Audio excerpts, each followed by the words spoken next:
우리에게 주신 하나님의 말씀은 마태복음 26장 1절부터 16절의 말씀입니다.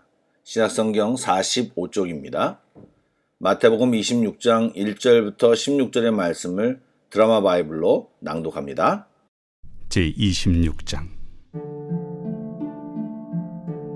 예수께서 이 말씀을 다 마치시고 제자들에게 이르시되 너희가 아는 바와 같이 이틀이 지나면 유월절이라 인자가 십자가에 못 박히기 위하여 팔리리라.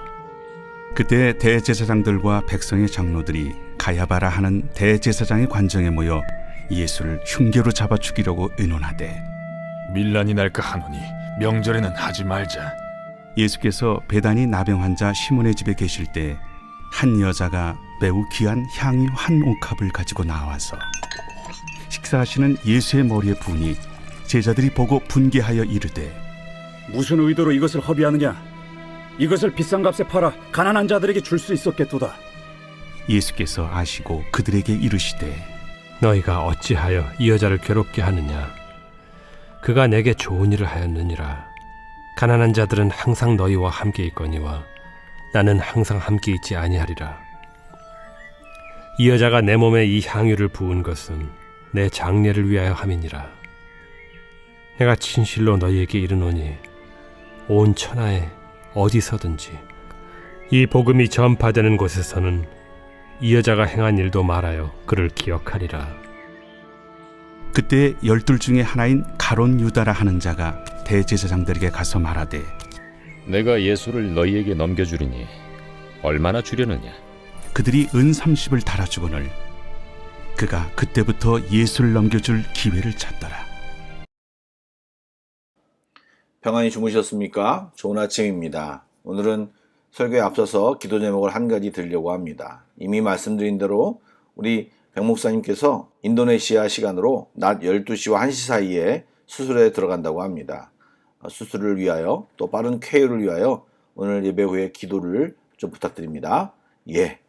저자 마태는 예수님의 죽음에 임박해가면서 오늘 본문 26장 초반부에 묘한 대조를 보여주면서 말씀을 기록하고 있는데요. 긴박감과 안타까움이 느껴집니다. 본문 초반부에는 예수님의 모습과 대제사장의 무리들의 모습이 대조를 이루고 있습니다.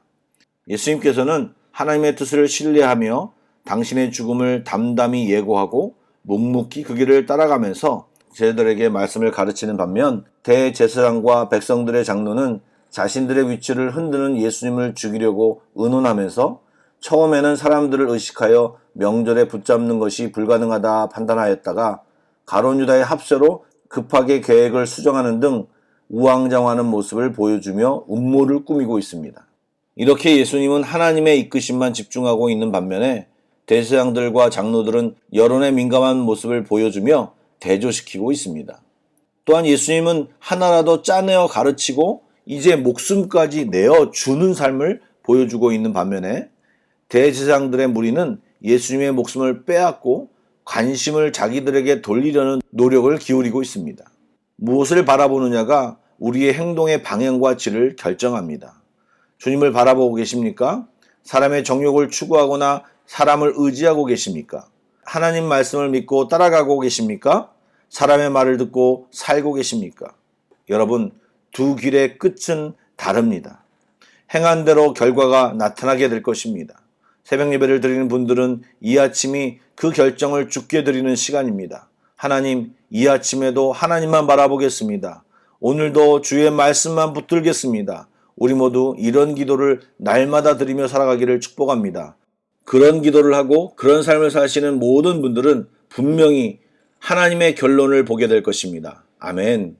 이제 앞으로 말씀을 살펴보며 비슷한 이야기를 드릴 것 같은데 미리 성경을 읽으실 때 도움이 되기를 원하는 마음으로 말씀드립니다.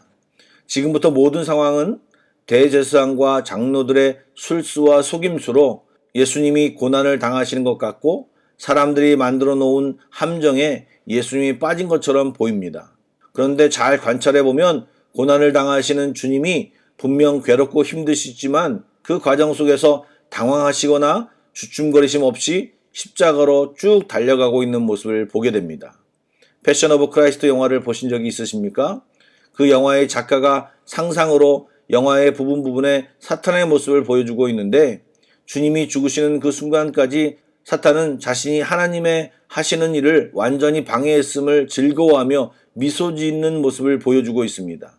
그렇지만 주님은 다 이루었다고 말씀하셨고, 치욕적인 패배자의 자리 같은 그 십자가의 사건을 인류 역사상 가장 위대한 영광의 자리로 바꾸는 놀라운 일을 행하셨던 것입니다. 인간이 아무리 지혜로워도, 사탄이 아무리 지혜로워도 하나님의 지혜를 따라갈 수 없습니다.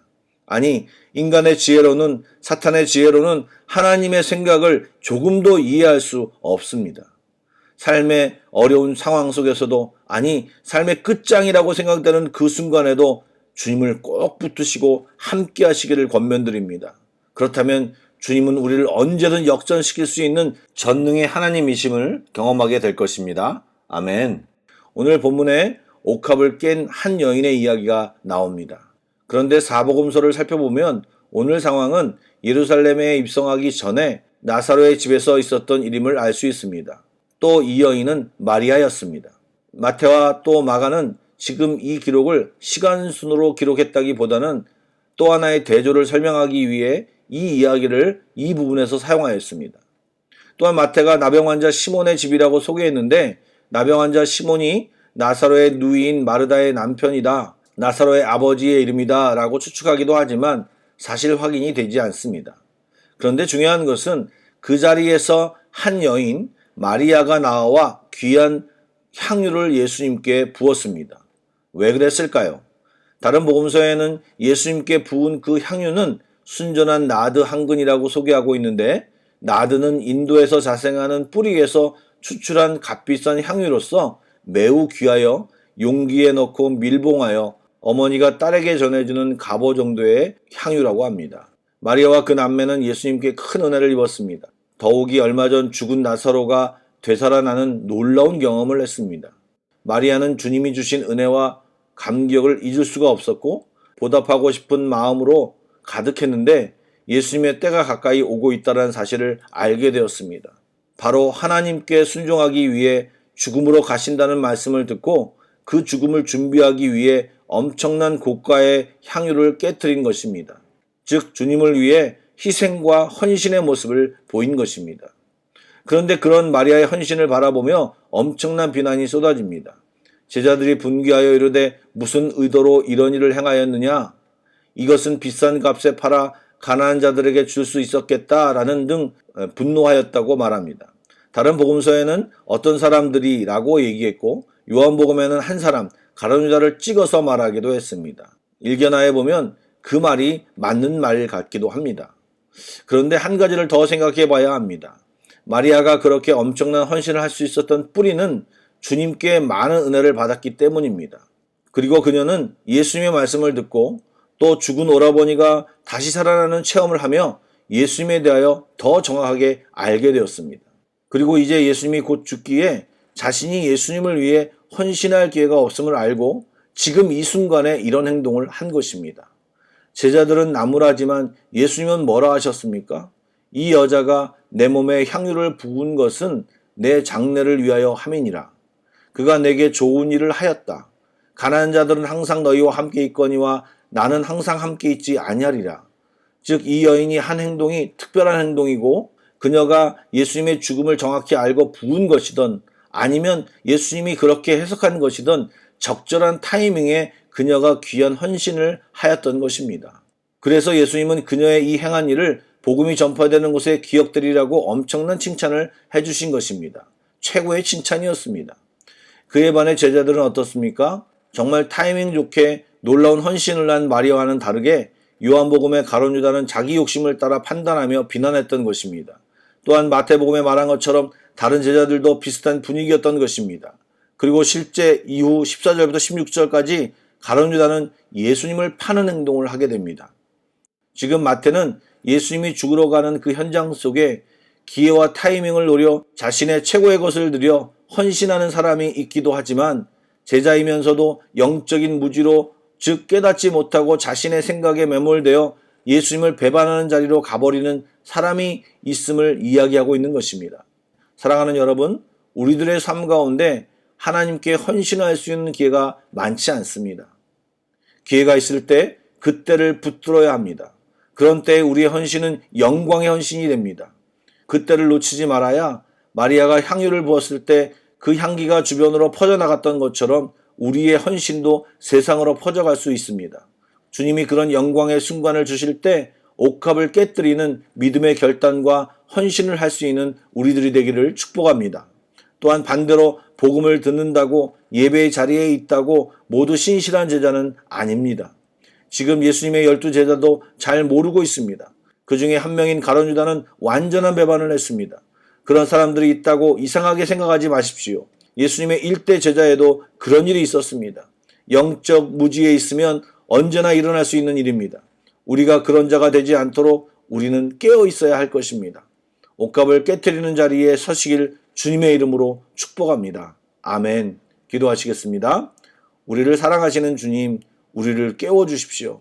우리의 눈을 열어 주를 보게 하여 주시옵소서.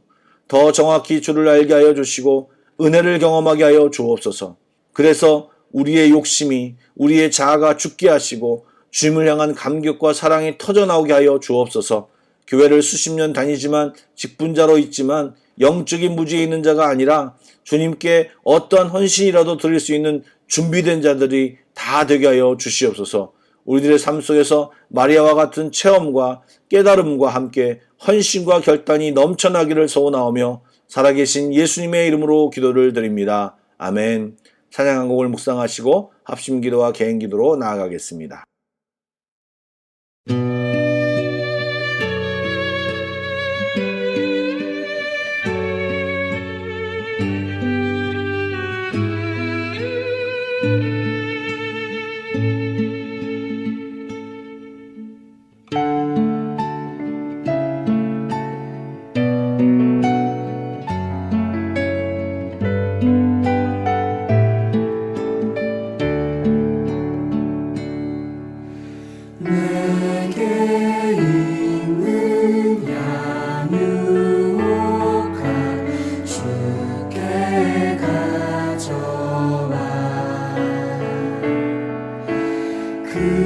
발 위에 입 맞추